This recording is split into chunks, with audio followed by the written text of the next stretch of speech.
Bismillahirrahmanirrahim. Assalamualaikum warahmatullahi wabarakatuh. Perkenalkan, nama saya Farhan.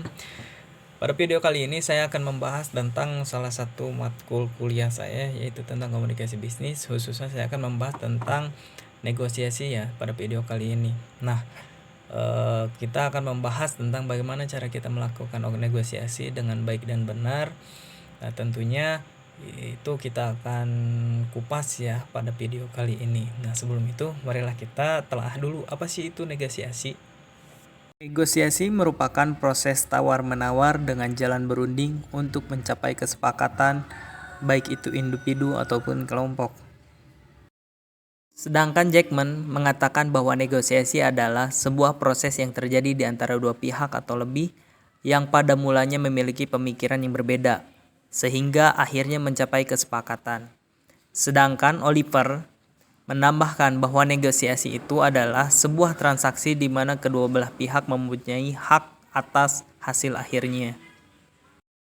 Nah, udah pada tahu kan gimana sekarang tentang negosiasi. Selanjutnya kita harus tahu ya apa tujuan negosiasi dan apa faktor-faktor yang penting dalam melakukan negosiasi. Nah, yang pertama itu ada tentang tujuan ya. Tujuannya itu ada 3 ya kurang lebih.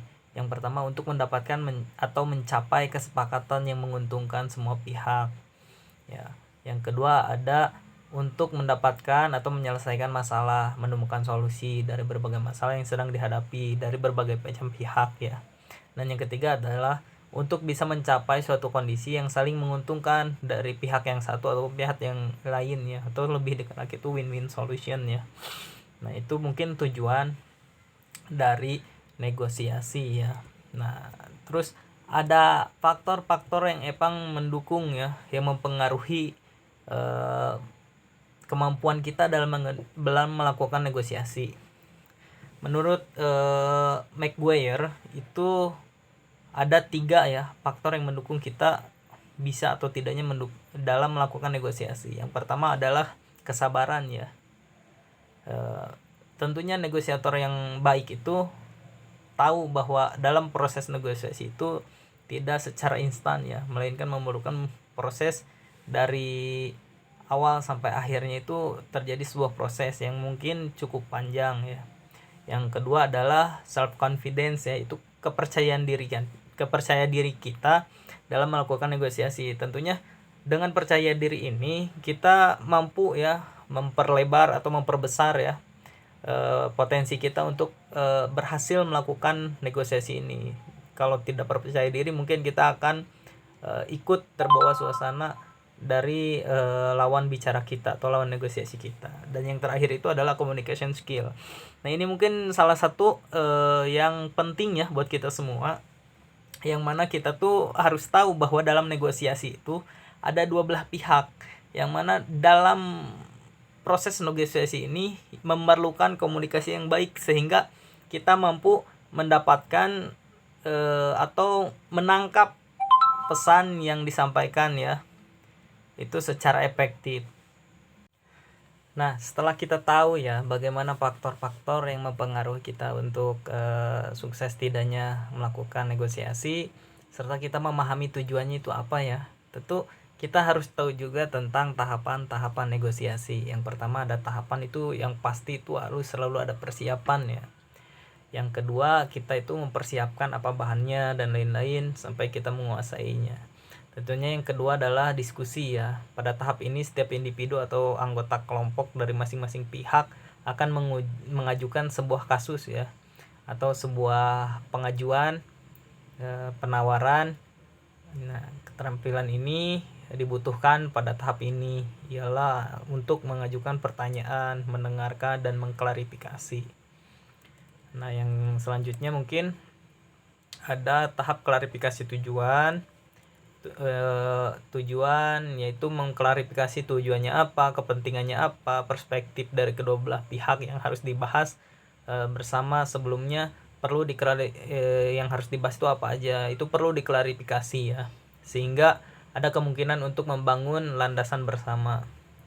Nah, mungkin yang selanjutnya adalah mulai bernegosiasi.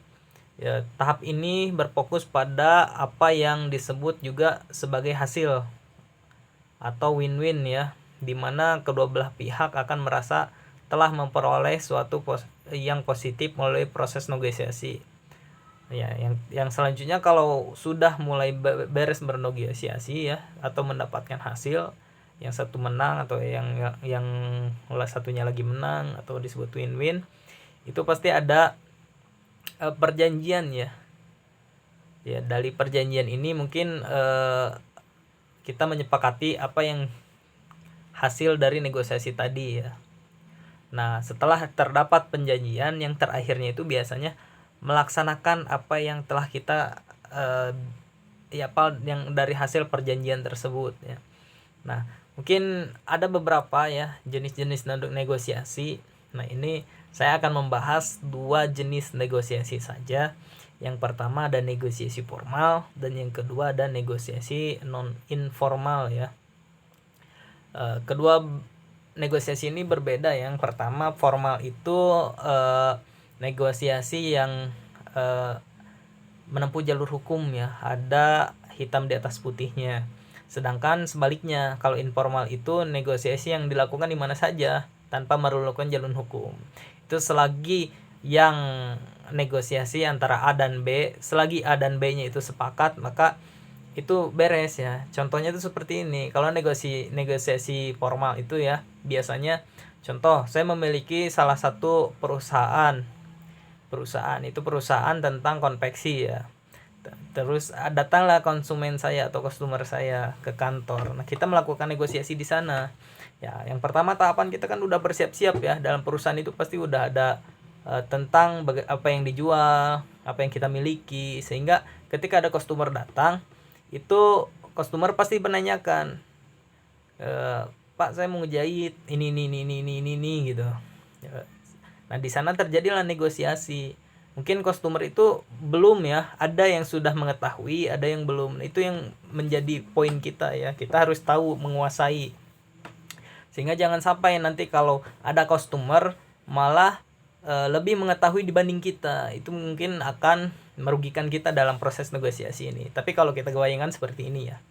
Ada customer datang kepada saya dan ingin menjahit, contohnya itu seragam SD ya. Ada 100 piece, dan itu kita bayangkan saja kalau satuannya itu 1000 ya. Satu piece itu harganya itu 1000.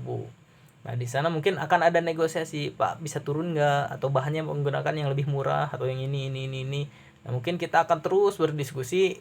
Kita yang menguasainya juga pasti menghitung, oh ternyata masih ada untung, dan ternyata dia juga tidak dirugikan. Itu namanya win-win.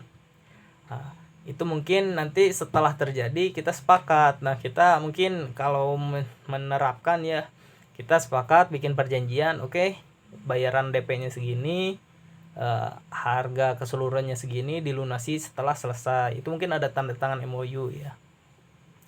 Sedangkan untuk ini ya, untuk negosiasi informal, nah ini yang sering terjadi. Contohnya yang paling gampang tuh negosiasi yang terjadi di lingkungan kita ya. Kebanyakan itu negosiasi terjadi contoh di warung ya, antara di pasar. Itu antara ibu-ibu dengan pemilik warung. Contohnya kalau di fashion itu biasanya di bulan Ramadan itu pasar pasti ramai, apalagi yang menjual baju ya, sepatu. Nah, dalam negosiasi ini biasanya itu ibu-ibu menanyakan, lari datang dan melihat-lihat. Kita tentunya juga kan membuka negosiasi itu, menawarkan, Bu mau nyari apa? Nyari baju, silakan lihat dulu ke dalam, seperti itu kan. Nanti kalau ibunya lihat terus ada yang dia sukai, itu seperti ini biasanya tuh. Ini berapa? Ini. Nah, kita juga harus siap ya, karena kita tahu bahwa orang-orang khususnya di dataran Sunda itu suka menawar sehingga ketika nanti menawarkan harga, kita harus tahu estimasinya itu. Kalau kita contoh harganya itu 10.000, nah kita taikkan aja jadi 12.000. Biasanya itu ditawar 2.000-nya itu ditawar, sehingga kita deal kan 10.000, sehingga itu merasa bangga ya, merasa bisa menawar dengan lebih murah, dan kita juga tidak dirugikan dan tetap mendapatkan untung ya. Kalau kita tidak bisa menghadapi itu, mungkin kita akan terkena jurus teori ancaman ibu-ibu ya. Kalau di pasar itu biasanya ibu-ibu, kalau nggak segitu mah udahlah saya pergi aja, biasanya langsung pergi. Nah itu teori atau jurus ya yang yang jurus andalan yang digunakan oleh ibu-ibu ya. Nah mungkin itu ya tentang negosiasi. Nah kita kalau kita menguasai, terus kita belajar, mempersiapkan, terus memperhitungkan faktor-faktornya, itu kita akan bisa melakukan negosiasi dengan sempurna ya. Apalagi nanti kalau kita negosiasinya itu udah yang negosiasi formal dan itu digitnya itu udah tinggi ya, sehingga itu memerlukan ahli atau memerlukan pengacara dan lain-lain. Itu sampai aspek hukum yang lebih tingginya itu diikutkan ya dalam pertimbangan gitu, karena menyangkut uang yang banyak, orang yang banyak, tentunya juga tujuan atau proyeknya juga yang lebih besar. Nah itu saja yang mungkin bisa saya sampaikan. Ini semoga menjadi bermanfaat. Terima kasih. Wassalamualaikum warahmatullahi wabarakatuh.